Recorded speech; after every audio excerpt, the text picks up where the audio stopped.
తక్కువగా ఆవాల్ని మెత్తగా పొడిగా దంచుకొని వేసుకోండి. చల్లగా అయినాకే వేసుకోండి.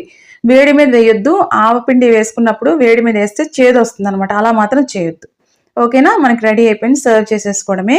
చాలా టేస్టీగా ఉంటుందండి. ఇది అన్నంలో బావుంటుంది. ఇంకొకటి జొన్న రొట్టెల్లో కూడా రోటీస్ ఇవి ఉంటాయి గదా! మనం హెల్తీగా ఏదైనా ఒక మంచి వెజిటబుల్ తినాలి అనుకున్నప్పుడు, వెజిటబుల్ ఎక్కువ తినాలి అనుకున్నప్పుడు ఇది పర్ఫెక్ట్ చాయిస్ అండి. సమ్మర్స్‌లో కూడా ఇప్పుడు చాలా వేడిగా ఉంటుంది కదా! అలాంటప్పుడు ఇలా కమ్మగా తింటే నోటికి కూడా చాలా బావుంటుంది. రిఫ్రెషింగ్‌గా ఉంటుంది. తప్పకుండా ట్రై చేసి ఎలా వచ్చిందో కామెంట్స్‌లో పెట్టండి. మీకు గనక ఈ రెసిపీ నచ్చినట్టయితే లైక్ చేయండి, షేర్ చేయండి. ఇలాంటి ఇంట్రెస్టింగ్ రెసిపీస్ కోసం హెల్తీ ఫ్లేవర్స్ ఛానల్‌ని సబ్స్క్రైబ్ చేసుకోండి. నేను రైస్‌తో సర్వ్ చేశాను. అప్పడం కాంబినేషన్‌తో.